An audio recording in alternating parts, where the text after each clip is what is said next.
दोस्तों, आजकल भारत के लोग बड़े बड़े फिल्मी सितारों और क्रिकेटर्स को छोड़कर एक ही इंसान की माला जप रहे हैं और वो है बागेश्वर धाम सरकार उर्फ धीरेन्द्र कृष्ण शास्त्री, जिनके प्रवचन में ऐसे ऐसे चमत्कार होते हैं कि लोग दंग रह जाते हैं। और फिर भारत ही नहीं, ये तो विदेशों में भी जाकर लोगों को अपना भक्त बना रहे हैं। ऐसे में क्या कभी आपने सोचा है कि इंटरनेशनल लेवल पर इतनी ज्यादा प्रसिद्धि बटोरने वाले बागेश्वर बाबा के पास कितनी संपत्ति है? ये किस तरीके से पैसा कमाते हैं? क्या ये केवल प्रवचन करके पैसा कमाते हैं या फिर इनकी कमाई के कुछ और भी जरिए हैं? आज के इस वीडियो में हम हर एक चीज का खुलासा करने वाले हैं। बस हमारे साथ वीडियो में एंड तक बने रहिएगा। दोस्तों, मध्य प्रदेश के छतरपुर जिले में अपना दरबार लगाने वाले बागेश्वर धाम सरकार भारत के सबसे प्रसिद्ध व्यक्ति के रूप में जाने जाते हैं। 27 साल की उम्र में ये नौजवान लोगों को अपना मुरीद बनाते चले जा रहा है। इनका प्रवचन सुनने और इनके दरबार में अर्जी लगाने के लिए लोग मीलों दूर से आते हैं। कई बार तो इतनी भीड़ लग जाती है कि कुछ लोगों को वापस भी भेजना पड़ता है। 4 जुलाई 1996 को मध्य प्रदेश के छतरपुर जिले में जन्म लेने वाले धीरेन्द्र कृष्ण शास्त्री जी का जन्म बहुत ही साधारण परिवार में हुआ था। बस फर्क सिर्फ इतना है कि इनके दादाजी भी एक धार्मिक गुरु थे जो कि हनुमान जी के बहुत बड़े भक्त थे। लेकिन धीरेन्द्र कृष्ण शास्त्री जी आज जैसे दिखते हैं, पहले ये वैसे बिल्कुल भी नहीं थे, क्योंकि दादाजी भले ही धार्मिक गुरु थे और गांव में दरबार लगाते थे, लेकिन इनका परिवार आर्थिक रूप से बिल्कुल भी मजबूत नहीं था। लेकिन धीरेन्द्र कृष्ण शास्त्री जी ने पैसों को इतनी अहमियत कभी भी नहीं दी। ये हमेशा अपने दादाजी के साथ भक्ति में लीन रहते थे।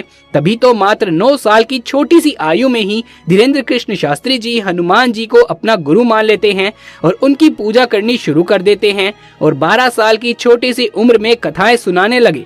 धीरेन्द्र कृष्ण शास्त्री जी का कहना है कि वह हनुमान जी के बहुत बड़े भक्त हैं और उन्हीं की कृपा से उनके पास आज ऐसी शक्तियां हैं जिनकी बदौलत ये लोगों के मन की बात को समझ जाते हैं और उनकी परेशानियों का हल निकालते हैं। भारत के कोने कोने से लोग केवल इनके दर्शन के लिए आते हैं और जो लोग इनके दरबार तक नहीं पहुंच पाते वो दिन रात इनके प्रवचन में लीन रहते हैं। जहां कहीं भी इनका दरबार लगता है, हर रोज हजारों लाखों लोगों की भीड़ इकट्ठा हो जाती है और कई बार तो एक साथ लाखों लोग इकट्ठा हो जाते हैं जिन्हें संभालना मुश्किल हो जाता है। खास करके मंगलवार और शनिवार को तो भीड़ कुछ ज्यादा ही हो जाती है। यही वजह है कि बागेश्वर धाम के आसपास की जितनी भी जमीनें हैं उनकी कीमत दिन दुगनी रात चौगनी तेजी से बढ़ती जा रही है, क्योंकि वो सभी जमीनें बाबा के धाम के नजदीक है। यही वजह है कि कई लोग तो ये भी कहते हैं कि धीरेन्द्र कृष्ण शास्त्री जी ने बहुत सारी सरकारी जमीनों पर कब्जा कर रखा है और इसके अलावा भी कई सारे विवाद बाबा को लेकर सामने आ रहे हैं कि ये झूठ बोलते हैं, लोगों को धोखा देते हैं, आस्था और विश्वास के नाम पर लोगों के जज्बातों के साथ खेलते हैं वगैरह वगैरह। लेकिन दोस्तों, ये सारी बातें केवल झूठ हैं, क्योंकि दोस्तों हमारी नजरों में तो ये जो भी कर रहे हैं हिंदुत्व को बढ़ावा देने के लिए ही कर रहे हैं और इसमें कुछ गलत नहीं है। बाकी दोस्तों, जब एक व्यक्ति प्रसिद्ध होता है तो उसको अपोज करने वाले जरूर सामने आते हैं। गैर हिंदू तो इनके ऊपर कई सारे मुकदमे भी दर्ज करवा चुके हैं।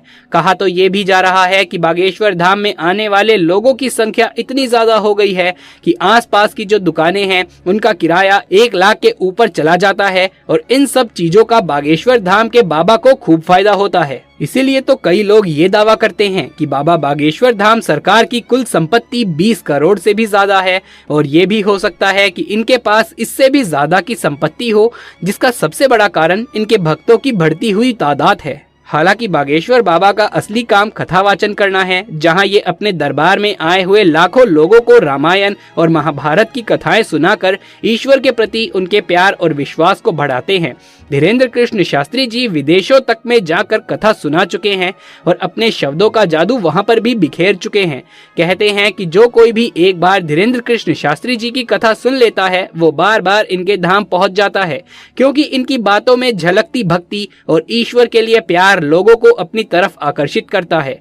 अब जाहिर सी बात है कि इस समय धीरेन्द्र कृष्ण शास्त्री जी भारत के सबसे लोकप्रिय व्यक्ति बने हुए हैं और सफलता के बिल्कुल शिखर पर पहुंच गए हैं। तभी तो आए दिन धीरेन्द्र कृष्ण शास्त्री जी की कोई ना कोई वीडियो यूट्यूब पर ट्रेंडिंग पेज पर आ ही जाती है। लोग इनकी वायरल वीडियो को खूब पसंद करते हैं, लेकिन वो कहते हैं ना कि जितना इंसान सफल होता है उससे नफरत करने वाले लोग भी उतने ही ज्यादा बढ़ जाते हैं और ऐसा ही बागेश्वर बाबा के साथ भी हुआ। तभी तो तो इनकी सिक्योरिटी बढ़ा दी गई है। कई सारे सिक्योरिटी गार्ड हर वक्त उनके आसपास मौजूद रहते हैं ताकि इन्हें कोई नुकसान ना पहुंचा सके। वैसे अगर हम बाबा की संपत्ति के बारे में बात करें तो दोस्तों, धीरेंद्र कृष्ण शास्त्री जी भगवान की भक्ति के अलावा और कुछ पसंद नहीं करते, लेकिन फिर भी एक सम्मानित व्यक्ति होने के नाते इनके पास अच्छी खासी संपत्ति है, जैसे कि टोयोटा की एसयूवी फॉर्च्यूनर कार, जिस पर सफर करना बाबा को बड़ा ही पसंद है। हालांकि कहा जाता है कि इसके अलावा भी इनके पास कई और गाड़ियां हैं, जैसे कि टाटा सफारी, इनोवा वगैरह, जिसमें सफर करते हुए ये अक्सर दिखाई देते हैं। और अब तो धीरेंद्र कृष्ण शास्त्री जी इतना बड़ा नाम बन गए हैं कि इनके सिक्योरिटी के लिए पुलिस की गाड़ियां भी हर वक्त इनके आगे पीछे चला करती हैं। दोस्तों, घर की बात की जाए तो बचपन में धीरेंद्र कृष्ण शास्त्री जी काफी छोटे घर में रहते थे और वो घर कच्चा भी था। उसी कच्चे मकान में इन्होंने अपना पूरा जीवन बिता दिया, लेकिन अब इनका मकान पूरे तरीके से पक्का हो चुका है। पर जब आप इनके घर को देखेंगे तो वो किसी साधारण इंसान का ही घर लगता है। ये किसी महलों जैसे घर में नहीं रहते। धीरेंद्र कृष्ण शास्त्री जी ने अपने गांव में ही साधारणतः 2 मंजिला मकान बनवाया है, जिसे देखकर ऐसा बिल्कुल भी प्रतीत नहीं होता कि ये भारत के सबसे प्रसिद्ध इंसान का घर है, जिसके दरबार में बड़े बड़े सेलिब्रिटीज दर्शन करने के लिए आते हैं। कुछ लोग तो भगवान की भक्ति में लीन होकर नाच गाना भी कर जाते हैं। असल में बागेश्वर बाबा का कहना है कि दिन में आधे से ज्यादा समय तो वो प्रवचन देने में ही बिता देते हैं। उनके पास में घर जाने का समय ही नहीं होता। जब घर जाते हैं तो उन्हें गांव में अपना छोटा सा साधारण घर ही पसंद है। वो किसी आलीशान महल में नहीं रहना चाहते। वैसे एक बात तो कहनी पड़ेगी दोस्तों कि धीरेंद्र कृष्ण शास्त्री जी को भारत का सबसे लोकप्रिय कथावाचक बनने में बहुत मेहनत लगी है, क्योंकि जिस छोटी सी उम्र में बच्चे खिलौनों के साथ खेलते हैं, उस उम्र में ये भगवान की भक्ति में लीन होकर कथाएं सुना रहे थे और आज तक ये उसी काम में लगे हुए हैं, जो सच में ये दर्शाता है कि धीरेंद्र कृष्ण शास्त्री जी बालाजी महाराज यानी कि हनुमान जी के सच्चे भक्त हैं। पर कई बार ईश्वर के लिए इनकी भक्ति मुसीबत भी बन जाती है, क्योंकि ये अक्सर विवादों में घिरे रहते हैं। गैर हिंदू तो इनके ऊपर कई सारे मुकदमे भी दर्ज करवा चुके हैं। यहाँ तक कि बागेश्वर धाम के आसपास की जो जमीन है उसे कब्जा करने का आरोप भी धीरेंद्र कृष्ण शास्त्री जी के ऊपर लगा हुआ है। कहा जाता है कि बाबा बागेश्वर धाम सरकार ने अपने धाम के आसपास की सारी जमीनों पर कब्जा कर रखा है।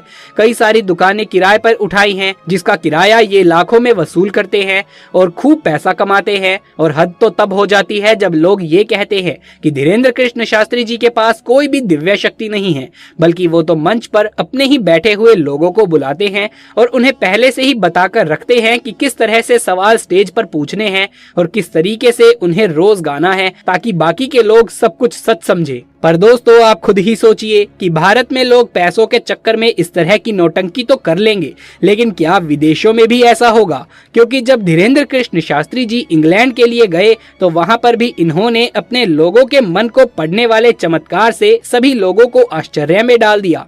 और ऐसे कई सारे वीडियोस जो आप इंटरनेट पर देखते होंगे, जहां पर धीरेंद्र कृष्ण शास्त्री जी मीडिया को भी खुला चैलेंज करते हैं कि आप दरबार में बैठे किसी भी इंसान को बुलाइए, मैं उसके सवाल को बता दूंगा। यहां तक कि एक बार तो उन्होंने सवाल पहले लिख कर रखा था और जब रिपोर्टर महिला ने दरबार में बैठे अपने पसंद के एक व्यक्ति को बुलाया तो पता चला कि बागेश्वर बाबा ने जो सवाल लिखे थे वो उस व्यक्ति के ही थे।